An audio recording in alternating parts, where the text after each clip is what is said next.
Okay, so imagine this. You spend, say, 30 years really chasing happiness. You travel the world, meet loads of people, but you still feel like, well, like it's just out of reach. What if the way we're actually looking for it? What if that's the problem? That's exactly what we're digging into today. We're looking at this through the eyes of Pastor Kudlik, based on transcripts from his videos with Unity Europe. It's quite a personal journey he shares. Right. And his story, along with the sort of core ideas from the Unity spiritual community, it points towards a really surprising way to find, inner peace. So our mission here is to try and uncover how fear, often a fear we don't even realize we have, might be, well, sabotaging our own well-being. Yeah. And then explore this kind of counterintuitive path of finding real joy, a path that actually starts inside. Exactly. It's about looking inward. Okay, let's get started then. Let's unpack this idea. Pastor Kudlik, I mean, he lived this incredibly rich life, right? Lots of experiences, but he admits he just wasn't happy, not really serene. He uses that Hungarian word, unfeletzeg. Yes, unfelitzig. Yeah. It's like self-forgetful joy.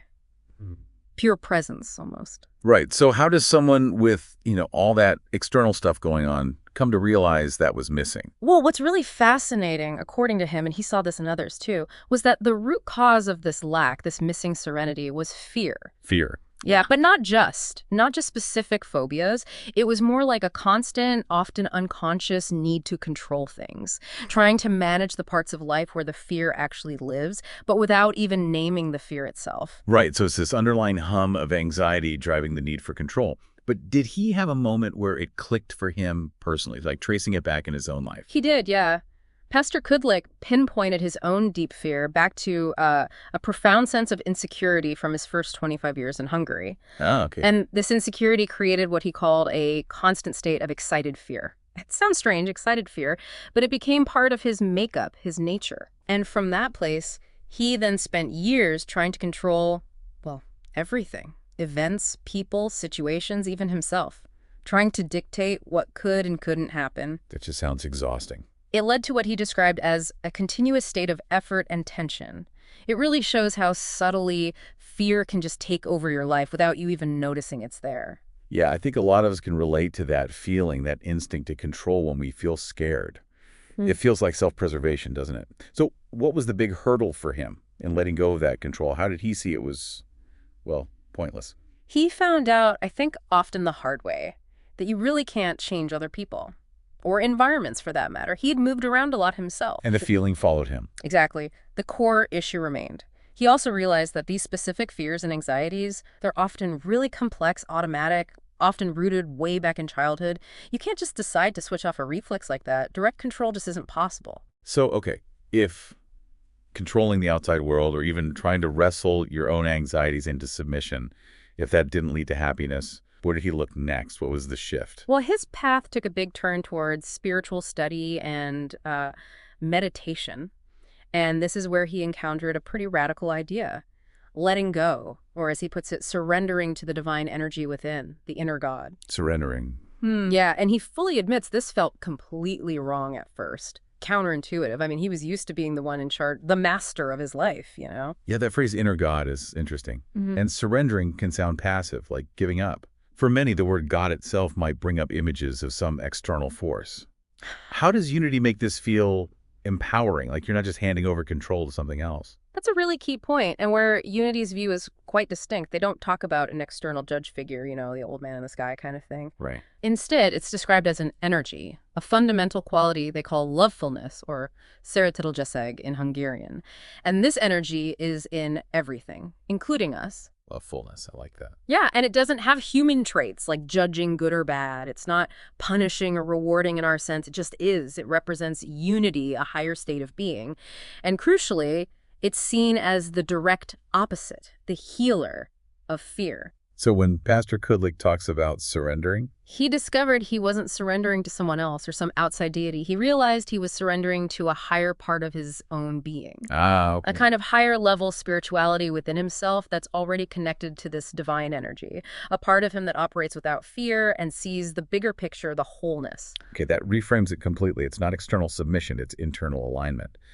So how did he actually do this? I mean, practically speaking, what did stepping back look like day to day? Well, through his meditation practice, mainly, he learned that when those familiar feelings, fear, anxiety came up, he could consciously choose to pause, step back. Instead of reacting automatically. Exactly. Instead of jumping in to fix or control, he learned to just be present, stay alert, and deliberately let go, step back, and wait. And in that space, he'd focus inward, connecting with that inner divine being, asking for guidance, waiting for solutions to arise from that calmer, fearless part of himself. That sounds like, well, like learning a whole new way to operate. Was it like a switch flipped Yeah. or more gradual? Oh, definitely gradual. He makes it clear it's a relatively long journey, not an overnight fix at all. Okay. But he found that the more he practiced this, connecting inwardly, allowing that higher self to lead them, more often he started experiencing these moments.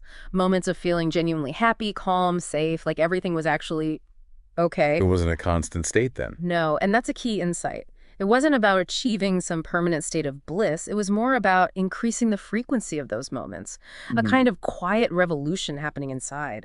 So the big takeaway isn't about finding constant happiness, but realizing happiness is actually found in these moments, these islands of freedom and calm that you learn how to visit more often. Precisely. For him, happiness really became synonymous with freedom and calm. And the stronger his connection got to that inner divine being, to that lovefulness, the more frequently he found himself living in those peaceful moments, even when life was still, life, with all its ups and downs. This whole philosophy, it sounds really liberating. Yeah. Where does this perspective come from? Tell us a bit about Unity itself, the community is part of. Sure. Unity is an international spiritual community started by a couple named Fillmore. What's really interesting about their approach is that it's not rigid. It's always evolving. They actively draw wisdom and practical tools from all sorts of places, different mystical traditions, other religions, always trying to offer principles and practices that actually work for people in modern life. It's very adaptable. And is there a core belief that holds it all together? Yeah, the fundamental teaching is that each of us has a divine spark, an inherent goodness inside. Unity acknowledges, we're human, we have limitations living in the physical world. Sure. But the focus is really on giving people tools to access that higher potential, to live with more of that lovefulness towards themselves and towards others, tapping into what's already there. That sounds very accepting. It really is. And that includes a deep acceptance of individuality. Unity fully embraces the idea that everyone's connection to this divine energy, their path towards lovefulness, is totally unique. Right. You walk it alone, in a sense, because it's your inner journey, but you're not without companions. There's no single right way, no better or worse path. That brings up a really important question, I think. If genuine happiness is found by turning inward, connecting with this inner spark, this inner God, does that mean external things don't matter? Relationships, achievements, life circumstances. That's a great question. No, it doesn't dismiss them at all. It's more about where you source your happiness from. Unity encourages seeking joy through yourself, through that inner connection, rather than searching for it primarily in external things like possessions or other people's approval. Okay, so it's about the foundation. Exactly. The sources suggest that while we obviously live and interact in the external world, the true sustainable wellspring of joy and lovefulness is internal. And when you cultivate that within, it naturally radiates outward and positively influences your experience of the external world. It's a shift in focus, really, finding the anchor within. Wow, what a fascinating journey we've traced today. From Pastor Kudlik's really honest struggle with fear and that drive to control everything, to finding genuine freedom, real calm, through connecting inside, connecting to that divine energy, that lovefulness that Unity talks about. It definitely makes you rethink where you look for happiness, doesn't it? It really does. It's a powerful shift in perspective, a real invitation to look differently. Absolutely. So here's something to think about. If happiness really is found in those moments of calm, those moments of freedom, and they're accessed by looking inward, by letting go of that need to control, what might you, listening right now, gain? What could happen if just once this week, in a moment of uncertainty or stress, you tried simply pausing, stepping back, and asking your own inner wisdom for guidance? Just see what happens.